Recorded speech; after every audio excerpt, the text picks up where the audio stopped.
శ్రీ సాయినాథాయ నమః. శ్రీ సాయిబాబా జీవిత చరిత్రము 2వ అధ్యాయము. ఈ గ్రంథరచనకు కారణము పూనుకొనుటకు కసమర్థతయు ధైర్యము, గొప్ప వివాదము, హేమడ్ పంతు అను బిరుదు ప్రదానము, గురువు యొక్క యావశ్యకత ఈ గ్రంథరచనకు ముఖ్య కారణము. మొదటి అధ్యాయములో గోధుమలను విసరి ఆ పిండిని ఊరిబయట చల్లి కలరాజాఢ్యమును తరిమివేసిన బాబా వింతచర్యను వర్ణించితిని. ఇదేగాక శ్రీ సాయి యొక్క ఇతర మహిమలు విని సంతోషించితిని. ఆ సంతోషమే నన్నీ గ్రంథము వ్రాయుటకు పురికొల్పినది. అదేగాక బాబాగారి వింతలీలలను చర్యలను మనస్సునకు ఆనందము కలుగజేయును. అవి భక్తులకు బోధనలుగా ఉపకరించును, తుదకు పాపములను బోగొట్టునుగదా అని భావించి బాబా యొక్క పవిత్ర జీవితమును వారి బోధలను వ్రాయమొదలెడితిని. యోగీశ్వరుని జీవిత చరిత్ర తర్కమును న్యాయమును కాదు, అది మనకు సత్యము ఆధ్యాత్మికమునైన మార్గమును జూపును. పూనుకొనుటకు అసమర్థతయు ధైర్యము, ఈ పనిని నెరవేర్చుటకు తగిన సమర్థత గలవాడను కానని హేమడ్ పంతు అనుకొనెను. అతడిట్లనెను, నా యొక్క సన్నిహిత స్నేహితుని జీవిత చరిత్రయే నాకు తెలియదు, నా మనస్సే నాకు గోచరము కాకున్నది. ఇట్టి స్థితిలో యోగీశ్వరుని నెట్లు వర్ణించగలరు? వేదములే వారిని పొగడలేకుండెను.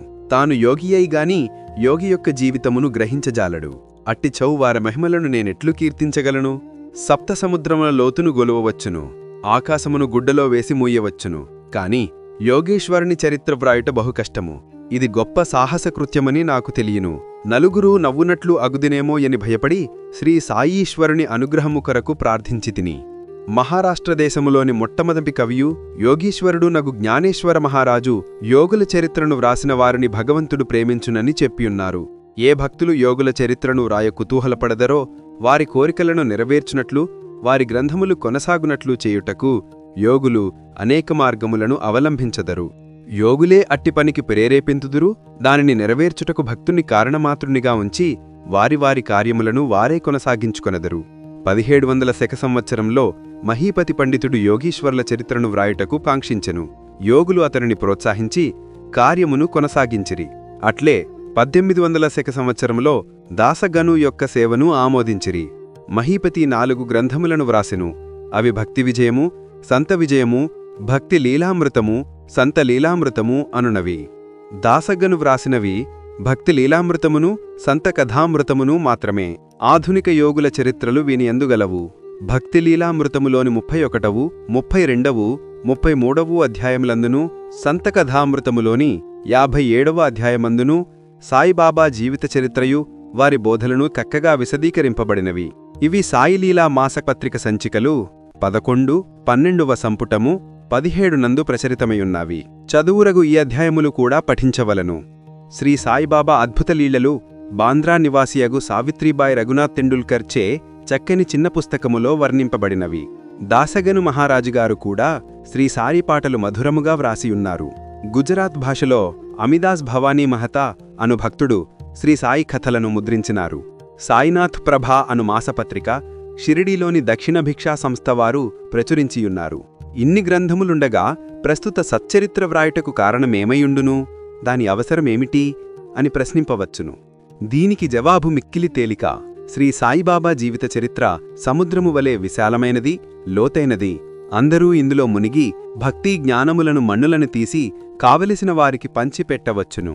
శ్రీ సాయిబాబా నీతిబోధకముగు కథలు లీలలు మిక్కిలి ఆశ్చర్యము కలుగచేయును. అవి మనోవికలత పొందిన వారికి, విచారగ్రస్తులకు శాంతి సమకూర్చి ఆనందము కలుగజేయును. ఇహాపరములకు కావలసిన జ్ఞానమును బుద్ధియూ ఇస్తావి. వేదముల వలె రంజకములు ఉపదేశకములు నగు బాబా ప్రబోధలు విని వాటిని మననము చేసినచో భక్తులు వాంఛించినవి అనగా బ్రహ్మైక్య యోగము, అష్టాంగయోగ ప్రావీణ్యము, ధ్యాననందము పొందెదరు. అందుచేత బాబా లీలలను పుస్తక రూపంలో వ్రాయ నిశ్చయించితిని. బాబాను సమాధికి ముందు చూడని భక్తులకు ఈ లీలలు మిగులు ఆనందమును కలుగుజేయును. అందుచేత బాబాగారి ఆత్మసాక్షాత్కార ఫలితమగు పలుకులు, బోధలను సమకూర్చుటకు పూనుకొంటిని. సాయిబాబాయే ఈ కార్యమునకు నన్ను ప్రోత్సహించును. నా అహంకారమును వారి పాదములపైన ఉంచి శరణంటిని. కావున నా మార్గము సవ్యమైనదనియూ బాబా ఇహపర సౌఖ్యములు తప్పక దయచేయుననియూ నమ్మియుంటిని. నేను నా అంతటా ఈ గ్రంథరచనకు బాబా యొక్క అనుమతిని పొందలేకకుంటిని. మాధవరావు దేశపాండే ఉరఫ్ శ్యామ అనువారు బాబాకు ముఖ్య భక్తుడు. వారిని నా తరఫున మాట్లాడమనిటిని. నా తరఫున వారు బాబాతో ఇట్లనిరి, ఈ అన్నాసాహెబ్ మే జీవిత చరిత్రను వ్రాయ కాంక్షించుచున్నాడు. భిక్షాటనము చేసి జీవించు ఫకీరును నేను. నా జీవిత చరిత్ర వ్రాయనవసరం లేదని అనవద్దు.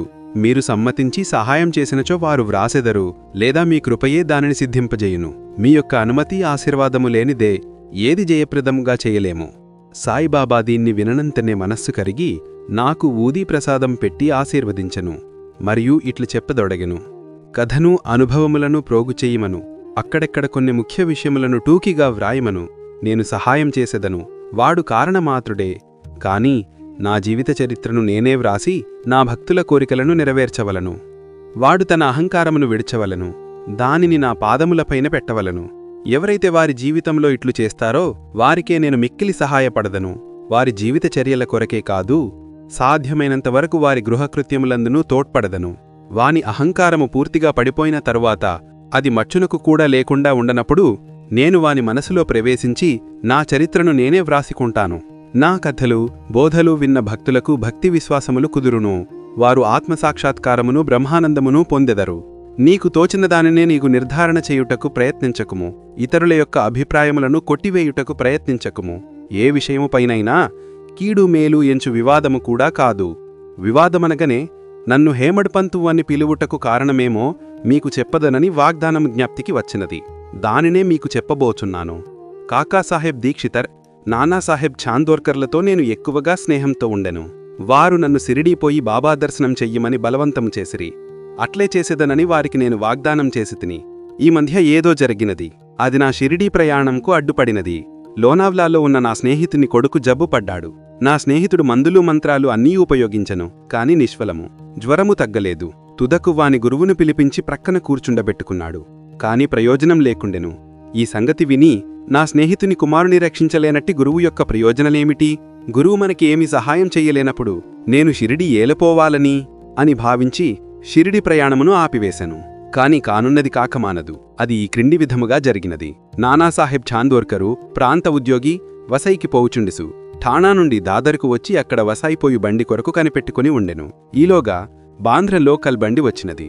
దానిలో కూర్చుని బాంద్రా వచ్చి నన్ను పిలివించి షిరిడీ ప్రయాణమును వాయిదా వేయుడం వల్ల నాపై కోపించెను. నానా చెప్పినది వినోదముగానూ సమ్ముటముగానూ ఉండెను. అందుచేత ఆ రాత్రియే షిరిడీ పోవుటకు నిశ్చయించెను. సామానులను కట్టుకుని షిరిడీ బయలుదేరితిని. దాదర్ వెళ్లి అచ్చట మన్నాడు మేలు కొరకు వేచియుంటిని. బండి బయలుదేరినప్పుడు నేను కూర్చునిన పెట్టెలోకి సాయిబుక్కడు తొందరగా వచ్చిన వస్తువులన్నీయో చూసి ఎక్కడికి పోవుచున్నవని నన్ను ప్రశ్నించెను. నా ఆలోచన వారికి చెప్పితిని.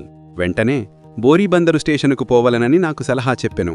ఎందుకనగా మన్నాడు పోయు బండి దాదర్లో నాగదని. ఈ చిన్న లీల జరగకుండుండినచో నేను అనుకున్న ప్రకారము ఆ మరుసటి ఉదయం షిరిడీ చేరలేకపోయేవాడిని. అనేక సందేహములు కూడా కలిగి ఉండేవాడిని. కాని అది అట్లు జరగలేదు. నా అదృష్టవశాత్తు మరుసటి దినము సుమారు 9-10 గంటలలోగా షిరిడీ చేరితిని. నా కొరకు కాకాసాహెబ్ దీక్షిత కనిపెట్టుకుని ఉండెను. ఇది 1910 ప్రాంతంలో జరిగినది. అప్పటికి సాటేవాడ యొక్కటే వచ్చు భక్తుల కొరకు నిర్మింపబడి ఉండెను. టాంగా దిగిన వెంటనే నాకు బాబాను దర్శించుటకు ఆత్రము కలిగినది. అంతలో తాత్యాసాహెబ్ నూలికరు అప్పుడే మసీదు నుండి వచ్చును. బాబా వాడ చివరన ఉన్నారని చెప్పెను. మొట్టమొదటిగా ధూళి దర్శనం చెయ్యమని సలహా ఇచ్చెను. స్నానానంతరము ఓపికగా మరలా చూడవచ్చునను. ఇది విననంటనే బాబా పాదవులకు సాష్టాంగ నమస్కారము చేసితిని. ఆనందము పొంగిపోరలిన్నది. నానాసాహెబ్ చాందోర్కర్ చెప్పిన దానికి ఎన్నో రెట్లు అనుభవమైనది. నా సర్వేంద్రియములు తృప్తి చెంది ఆకలి దప్పుకలు మర్చితిని. మనస్సునకు సంతుష్టి కలిగినది. బాబా పాదములు పట్టిన వెంటనే నా జీవితంలో గొప్ప మార్పు కలిగినది. నన్ను షిరిడీపోవలని ప్రోత్సహించిన నానాసాహెబ్ను నిజమైన స్నేహితులుగా భావించితిని. వారి రుణమును నేను తీర్చుకోలేను. వారిని జ్ఞప్తికి తెచ్చుకుని వారికి నా మనసులో సాష్టాంగ ప్రణామం చేసితిని. నాకు తెలిసినంతవరకు సాయిబాబా దర్శనం వల్ల కలుగు తిత్రమేమనక మనలున్న ఆలోచనలు మారిపోవును. వెనుకటి కర్మల బలము తగ్గును. క్రమముగా ప్రపంచములో విరక్తి కలుగును. నా పూర్వజన్మ సుకృతంచే నాకు ఈ దర్శనము లభించినదనుకుంటిని. సాయిబాబాను చూసినంత మాత్రమునే నీ ప్రపంచమంతా సాయిబాబా రూపం వహించినది. గొప్ప వివాదము. నేను షిరిడీ చేరిన మొదటి దినమునేనే నాకునూ బాలాసాహెబ్ భాటేకును గురువు యొక్క యావస్కిత గురించి గొప్ప వివాదము జరిగినది. మన స్వేచ్ఛను విడిచి ఇంకొకరికి ఎందుకు లొంగియుండవలను? మన కర్మలను మనమే చేయుట గురువు యొక్క ఆవశ్యకత ఏమిటి? తనంతట తాను కృషి చేసి మిక్కిలి యత్నించి జన్మ నుండి తప్పించుకోవాలను. ఏమీ చేయకుండా సోమరిగా కూర్చుని వానికి గురువు ఏమి చేయగలరు? నేను స్వేచ్ఛపక్షమును ఆశ్రయించితిని. భాటే ఇంకొక మార్గము దట్టి ప్రారబ్ధము తరపున వాదించుచూ కానున్నది కాకమానదు. మహనీయులు కూడా ఈ విషయంలో ఓడిపోయారు. మనుష్యుడొకటి తలచిన భగవంతుడు వేరొకటి తలచును. నీ తెలివితేటలను అటుండనను, గర్వముగాని అహంకారంగాని నీకు తోడ్పడవు. ఈ వాదన 1 గంట వరకు జరిగినది. కాని ఇదమిత్తమని చెప్పలేకకుంటిమి. అలసిపోయిచుండడం చేత ఘర్షణ మానుకొంటిమి. ఈ ఘర్షణ వల్ల నా మనశ్శాంతి తప్పినది. శరీర స్పృహ అహంకారము లేకుంటే వివాదమునకు తావులేదని నిశ్చయించితిమి. వేయేలా వివాదమునకు మూలకారణము అహంకారము. ఇతరులతో కూడా మేము మసీదుకు పోగా బాబా కాకాను పిలిచి ఇట్లడగదొడగెను. సాటేవాడాలో ఏమి జరిగినది? ఏమిటా వివాదము? అది దేని గురించి? ఈ హేమడపంతు ఏమని దలికెను? ఈ మాటలు విని నేను ఆశ్చర్యపోయెతిని. సాటేవాడ మసీదుకు చాలా దూరంగా ఉండెను. మా వివాదమునకు బాబాకెట్లు తెలియును? అతడు సర్వజ్ఞుడై ఉండవలను.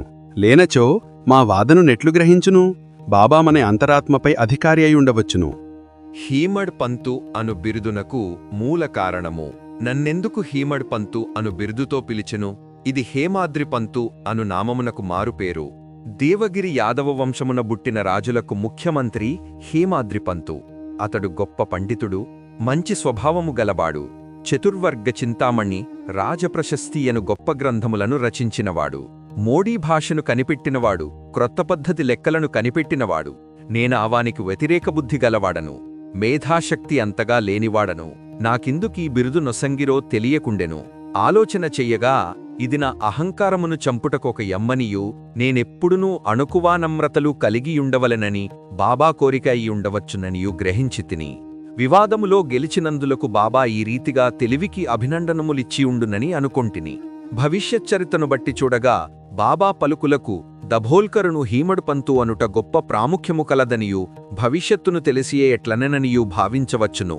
ఏలయనగా హీమడ్ పంతు శ్రీ సాయి సంస్థానమును చక్కని తెలివితేటలతో నడిపెను, లెక్కలను బాగుగా ఉంచెను.